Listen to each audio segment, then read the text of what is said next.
नमस्कार।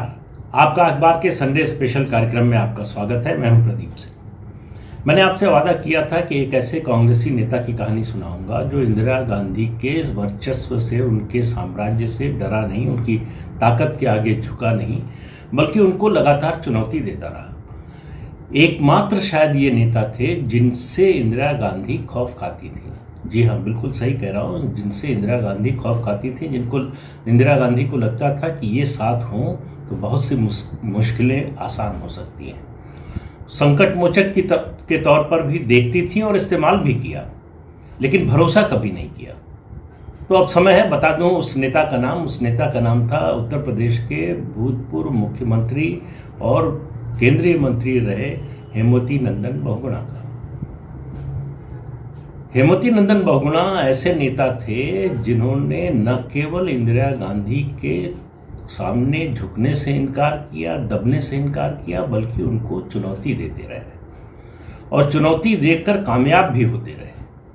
उन्होंने कभी इस तरह से नहीं लिया उन्हें जो भी पद मिला कि ये कृपा से उनको मिला है या गणेश परिक्रमा से मिला है। वो हमेशा मानते थे कि उन्होंने ये अर्जित किया है, अपनी योग्यता से उनको मिला है। बहुगुणा 1942 के भारत छोड़ो आंदोलन में भी शरीक हुए, जेल गए। लेकिन बात की शुरुआत में आज का जो किस्सा है, जो कहानी है, उसकी उनके जन्म से और उनके राजनीति में आने से नहीं कर रहा हूँ, बल्कि 1973-74 से शुरू कर रहा हूँ। 1973 उत्तर प्रदेश की राजनीति में एक बड़ा निर्णायक मोड़ था, इसलिए कि 1973 में पीएसी का विद्रोह हुआ था उत्तर प्रदेश में। पीएसी की 3 बटालियन, बरेली, आगरा और मेरठ की बटालियन ने विद्रोह कर दिया। सशस्त्र विद्रोह। भारत के इतिहास में ये पहली घटना थी कि जब एक प्रोविंशियल आर्म कांस्टेबलरी ने सशस्त्र विद्रोह किया सत्ता के खिलाफ, सरकार के खिलाफ, और उसको दबाने के लिए, उसको कुचलने के लिए सरकार को आर्मी बुलानी पड़ी। आर्मी तैनात की गई, फायरिंग हुई दोनों तरफ से।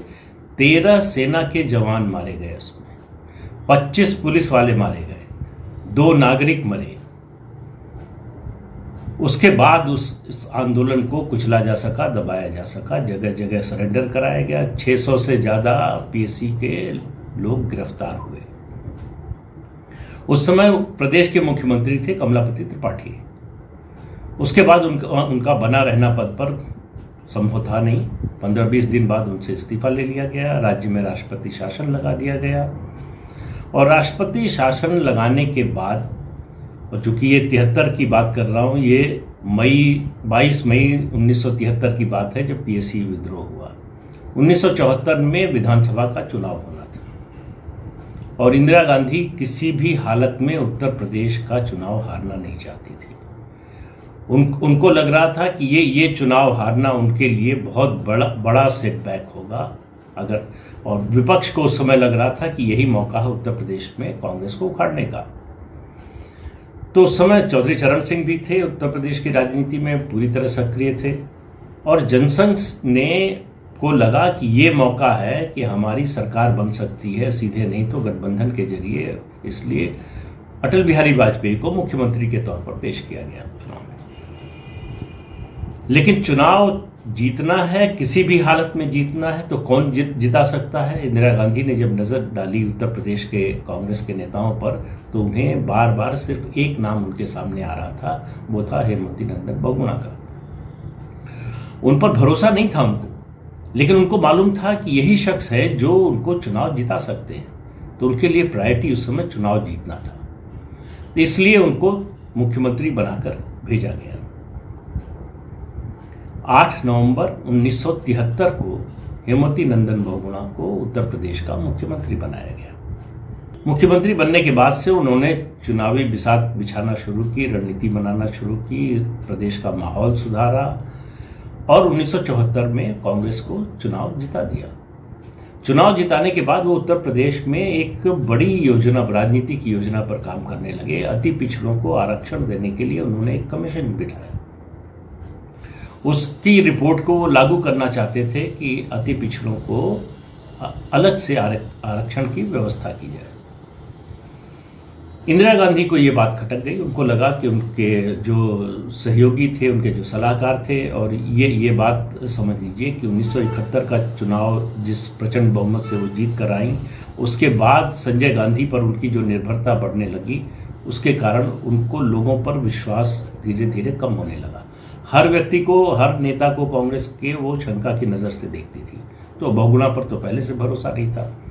तो उनको ये बात खटकी, और ये बात खटकी तो उन्होंने ये तय कर लिया कि हेमवती नंदन बहुगुणा को मुख्यमंत्री ज़्यादा दिन नहीं रहने देना है। और बहुगुणा जी को इस बारे में कोई जो है शंका नहीं थी। वो मजाक में कहते थे, इंदिरा जी पौधा लगाती हैं, रोपती हैं, उसके बाद उसको उखाड़ के देखती हैं कि जड़ तो नहीं पकड़ रहा। और ये बात उनकी मजाक की कही हुई तथ्यों से साबित होती है। उत्तर प्रदेश में आज़ादी के बाद से किसी भी मुख्यमंत्री ने कांग्रेस के अपने निर्वाचित कार्यकाल जो 5 साल का होता है उसको पूरा नहीं किया। चुनाव जिता कर आया तब भी बदल दिया गया। तो इसलिए उनको पता था कि उनका कार्यकाल बहुत लंबा नहीं है, इसलिए वो भी थोड़ा जल्दी में थे। लेकिन 2 घटनाएं और हुई जिसने ये तय कर दिया कि अब उनका कार्यकाल ज़्यादा समय का नहीं रहेगा। उस समय देश भर में जेपी मूवमेंट चल रहा था। जयप्रकाश नारायण के नेतृत्व में जो है देश भर के छात्र, युवा जो है वो सड़कों पर थे। इंदिरा गांधी के खिलाफ, उनकी सरकार के खिलाफ आंदोलन चल रहा था। जेपी भ्रष्टाचार का आरोप लगा चुके थे, पूरा विपक्ष खिलाफ था। भ्रष्टाचार का आरोप लग रहा था सरकार पर, केंद्र सरकार पर, राज्य सरकारों पर, जगह जगह आरोप लग रहे थे। तो ऐसे माहौल में जयप्रकाश नारायण और जेपी कृपलानी, ये 2 बड़े नेता लखनऊ पहुंचे आंदोलन के क्रम में। उनकी सभा भी होनी थी वहाँ। ये पहुंचे जब, तो इनके पहुंचने से पहले ही हेमवती नंदन बहुगुणा ने दोनों नेताओं को आजीवन स्टेट गेस्ट घोषित कर दिया।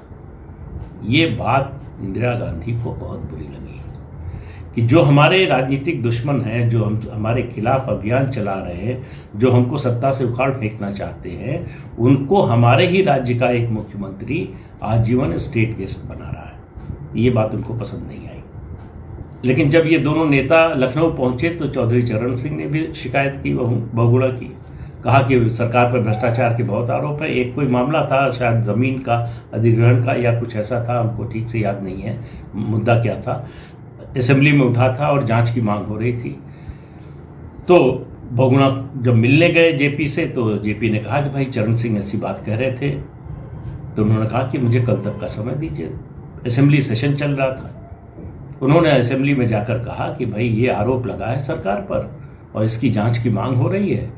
तो मुझे लगता है कि जो कि विपक्ष आरोप लगा रहा है, तो इसकी विश्वसनीयता जो है जांच की सबसे ज़्यादा होगी अगर विपक्ष के नेता खुद इस जांच कमेटी की अगुवाई करें।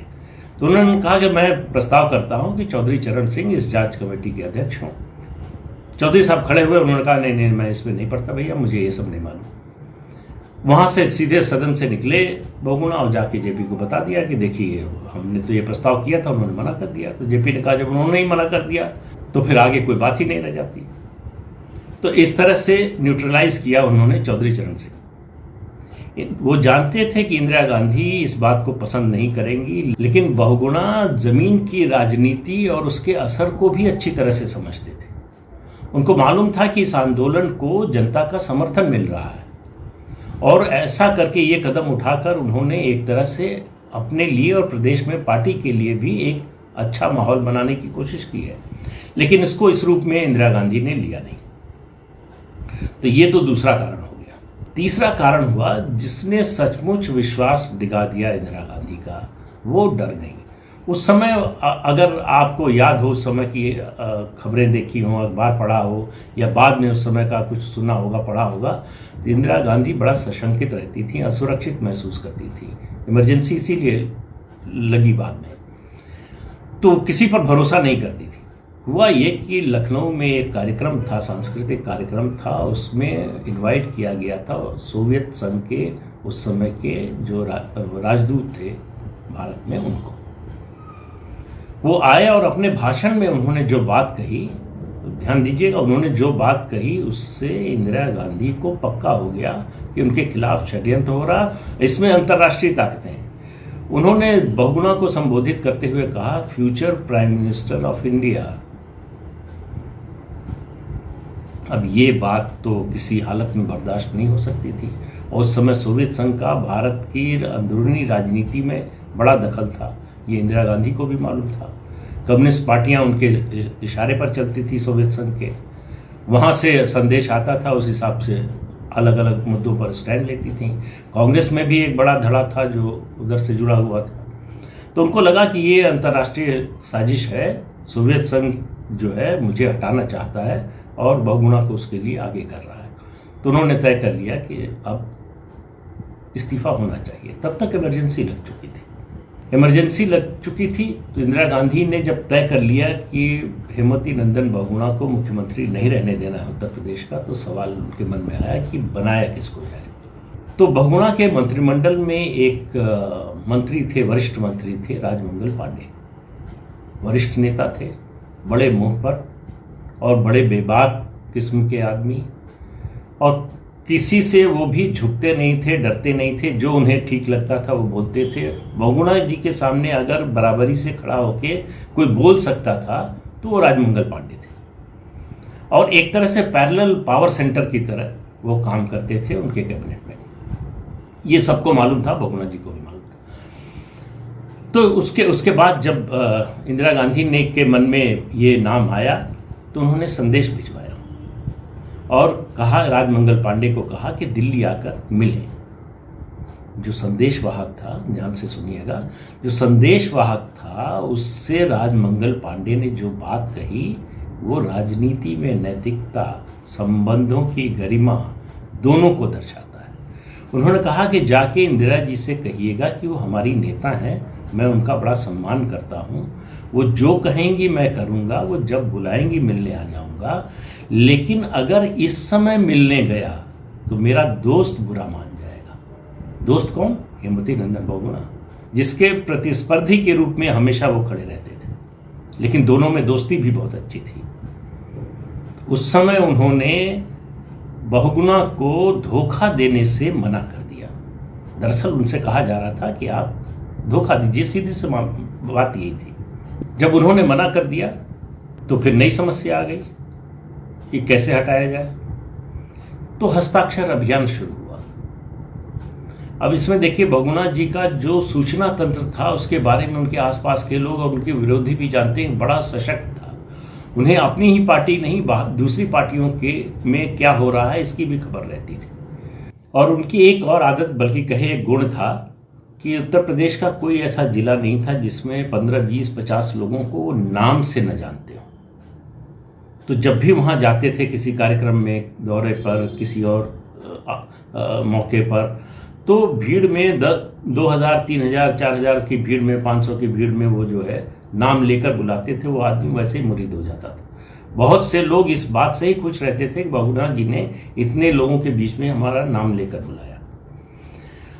तो जब ये हस्ताक्षर अभियान शुरू हुआ तो उसका भी एक किस्सा है। उत्तर प्रदेश कांग्रेस के एक नेता हैं अम्मार रिजवी। अम्मार रिजवी इंदिरा गांधी के बहुत करीबी थे और बहुगुणा जी के प्रति सेवा भाव था उनका। बहुगुणा जी को नॉनवेज खाना बहुत पसंद था, तो अम्मार रिजवी रोज़ जो है उनके लिए कबाब और बिरयानी और कोरमा वगैरह बनवा कर ले जाते थे इतने बड़े टिफ़िन कैरियर में। हस्ताक्षर अभियान शुरू हुआ तो उस दिन भी गए जब चल रहा था। तो अम्मार रिजवी, बहुगुणा जी निकल रहे थे कमरे से, ये अंदर घर में उनके प्रवेश कर रहे थे। देखा बहुगुणा जी ने, थोड़ा आगे गए और लात से टिफ़िन कैरियर को मारा और कहा, बेईमान, मेरे खिलाफ हस्ताक्षर अभियान चलाते हो, दस्तखत करते हो उस पर, और मेरे लिए खाना लेकर आए हो। अम्मार रिजवी वहाँ से भाग गए। दरअसल अम्मार रिजवी दस्तखत करने वालों में सबसे पहले थे। पहला नाम उन्हीं का था जिन्होंने उनके खिलाफ अभियान में, इस हस्ताक्षर अभियान में दस्तखत किया था। ये उनको सूचना मिल चुकी थी।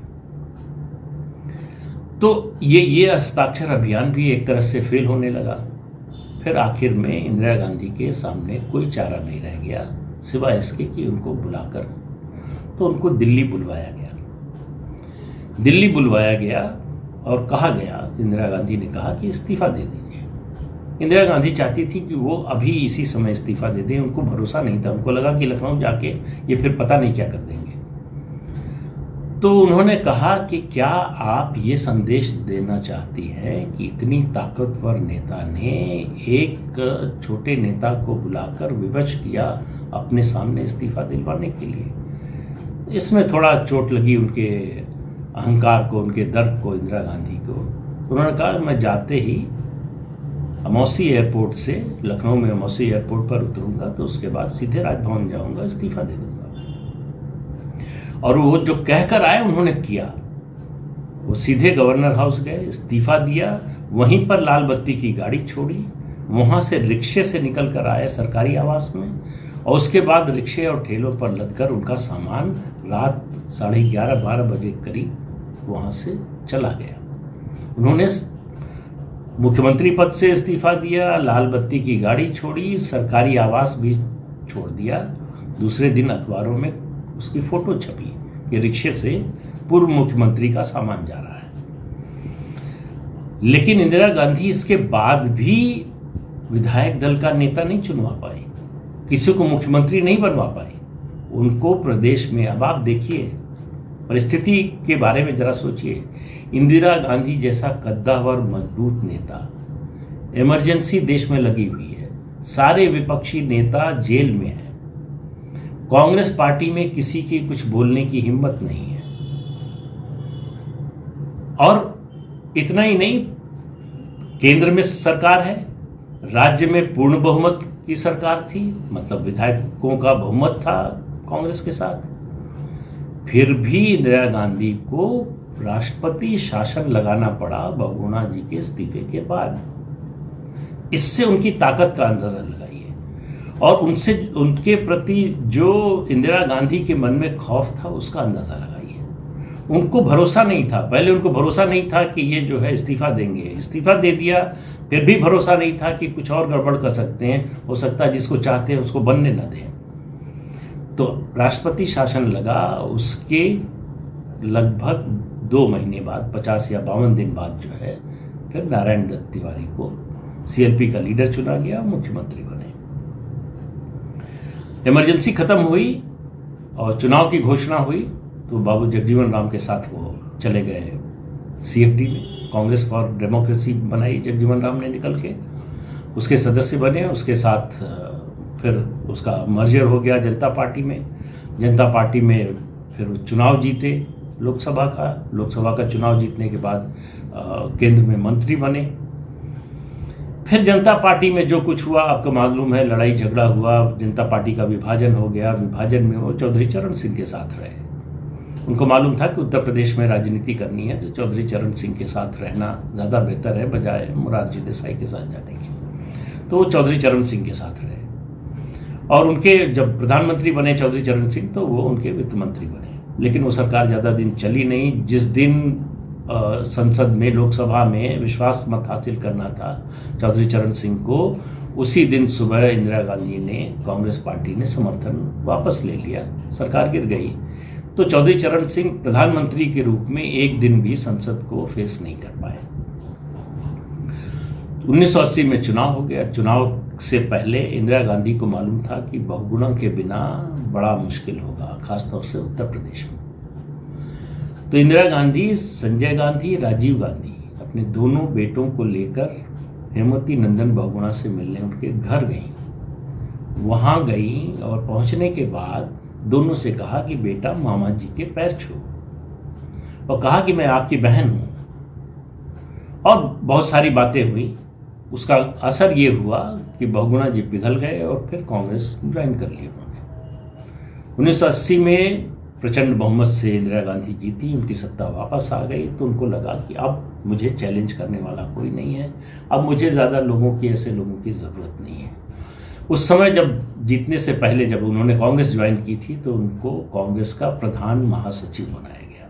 जीत के बाद 2 चीज़ें और हुई। एक, प्रधान महासचिव बनने के बाद, मतलब 1980 के चुनाव के बाद जब लखनऊ आए हेमवती नंदन बहुगुणा, वो उत्तर प्रदेश कांग्रेस कमेटी के दफ्तर जाना चाहते थे। वहाँ फ़ोन किया गया तो पूछा गया कौन बहुगुणा? राष्ट्रीय प्रधान महासचिव। ये बात उनको बड़ी नागवार गुजरी, उनको लगा ये अपमानजनक है। दूसरा काम किया संजय गांधी ने। एक दिन वो संसद का सत्र चल रहा था तो इंदिरा गांधी के साथ, वैसे अलग जाते थे, साथ संसद भवन गए और प्रधानमंत्री आवास से संसद भवन तक पूरे रास्ते में भावी प्रधानमंत्री हेमवती नंदन बहुगुणा के पोस्टर और बैनर लग गए। और ये पोस्टर और बैनर लग गए, उन्होंने इंदिरा गांधी को दिखाया कि देखिए ये कर रहे हैं जिन पर आप इतना भरोसा कर रहे हैं। संजय गांधी को दरअसल कोई रीढ़ वाला नेता पसंद ही नहीं था। उनको लगता था कि जो मेरे साथ चलने को तैयार है, जो मेरे अनुसार चलने को तैयार है, वही होना चाहिए आसपास, बाकी बाहर। तो हेमवती नंदन बहुगुणा को वो बिल्कुल पसंद नहीं करते थे। इसलिए इंदिरा गांधी के मन में डर था ही और उनको अब जरूरत भी नहीं लग रही थी। तो इस अपमान के बाद हेमवती नंदन बहुगुणा ने इस्तीफा दे दिया कांग्रेस से दूसरी बार। और उस समय देखिए एंटी डिफेक्शन लॉ नहीं बना था। इस्तीफा देने के बाद कांग्रेस से उनको लोकसभा से इस्तीफा देने की कोई ज़रूरत नहीं थी, उनकी सदस्यता पर कोई आंच नहीं थी, लेकिन उन्होंने लोकसभा की सदस्यता से भी इस्तीफा दे दिया। लोगों ने पूछा तो उन्होंने कहा भाई मैं कांग्रेस के सिंबल पर जीत कर आया हूँ और उस पार्टी को छोड़ दिया तो उसके बाद कैसे मैं लोकसभा में रह सकता हूँ? तो ये तो लोगों के साथ धोखाधड़ी होगी। तो इसलिए उन्होंने इस्तीफा दे दिया। अब उन्होंने इस्तीफा दे दिया तो उसके बाद उपचुनाव होना था गढ़वाल का। 1981 में उपचुनाव हुआ।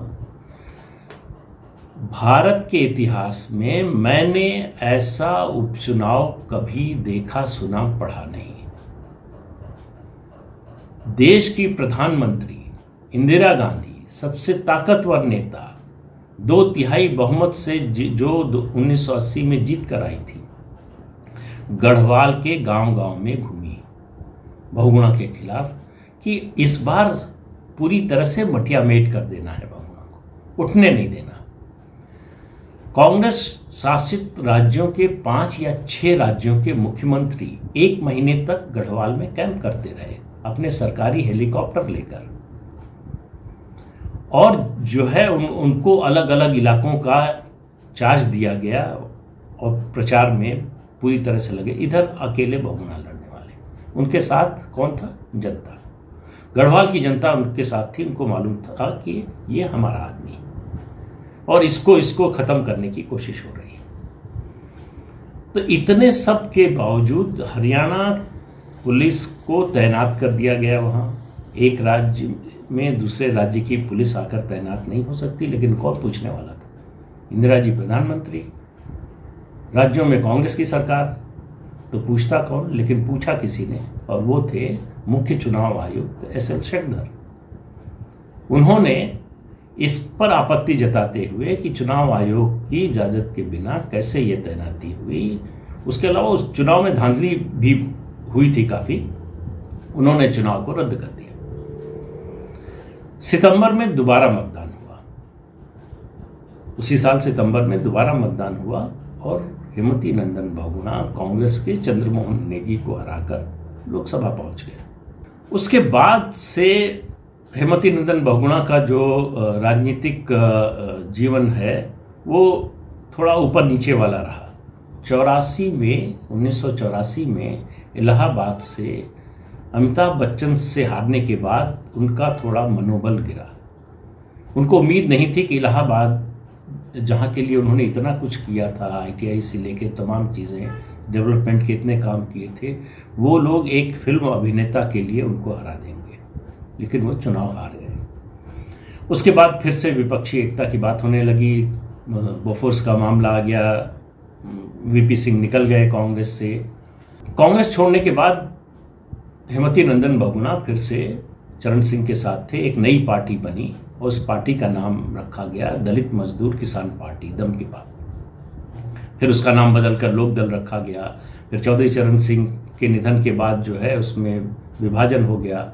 लोकदल A और लोकदल B बन गया। A के अध्यक्ष हुए चौधरी अजीत सिंह, B के अध्यक्ष हुए हेमवती नंदन बहुगुणा, जिसमें देवीलाल और मुलायम सिंह यादव थे।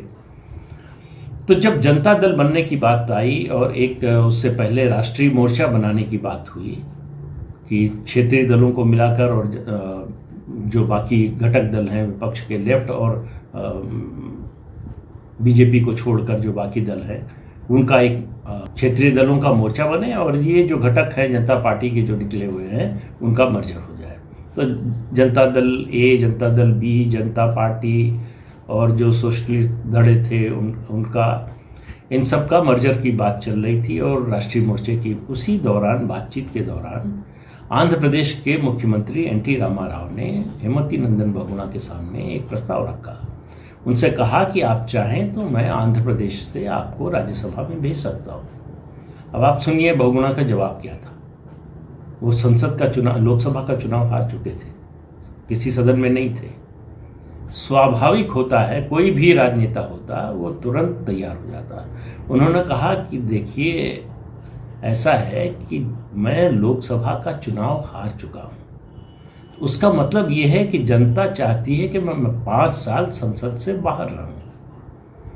तो चुनाव हारने के बाद अगर मैं राज्यसभा में जाऊंगा तो ये जनता के साथ धोखाधड़ी होगी, ये पिछले दरवाजे से संसद में पहुंचने जैसा होगा। मैं चुनाव न लड़ा होता तब राज्यसभा में चला जाता, तो वो राज्यसभा में नहीं गए।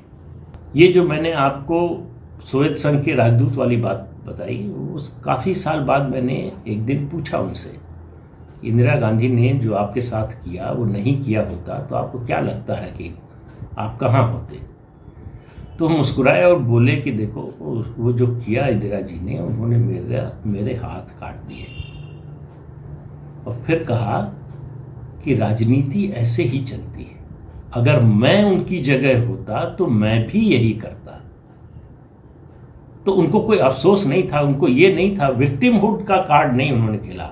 इंदिरा गांधी ने मेरे साथ ऐसा कर दिया वरना मैं क्या होता। तो ये उनके मन में कभी जो है वो नहीं आया। लेकिन चुनाव हारने के बावजूद उनका जो उनकी राजनीतिक समझ थी जो जमीन की, उसमें कोई अंतर नहीं आया था।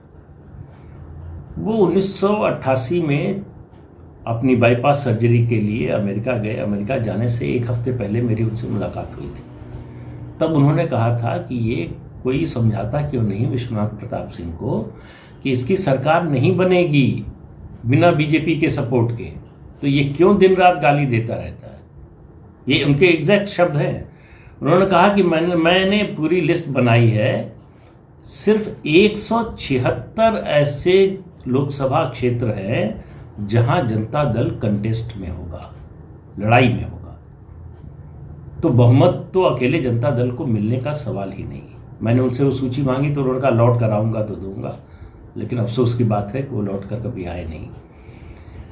लेकिन मैंने ये कहानी आज बहुगुणा जी की आपको क्यों सुनाई, ये बताने के लिए कि जिनके मन में राजनीति के प्रति वितृष्णा होती है, या जो लोग राजनीति में हैं और सोचते हैं कि बेईमानी से, समझौते करने से, इन तरीकों से ही राजनीति में आगे बढ़ा जा सकता है, रहा जा सकता है, नहीं, ऐसे लोग भी हैं जो झुकते नहीं हैं, जो सही समझते हैं वो करते हैं और टिके रहते हैं अपनी बात पर और आगे भी बढ़ते हैं। पर सवाल ये है कि हम आप ऐसे लोगों का साथ कितना देते हैं, ऐसे लोगों की मदद कितनी करते हैं। क्या हम ऐसे लोगों का समर्थन करते हैं या इससे विपरीत जो लोग हैं उनका समर्थन करते हैं। ये हमारे आपके सोचने की बात है। आज के अंक में इतना ही। अगले हफ्ते संडे स्पेशल में फिर मिलेंगे, लेकिन कल रात में तो मुलाकात होगी ही। तब तक के लिए इजाज़त दीजिए। नमस्कार।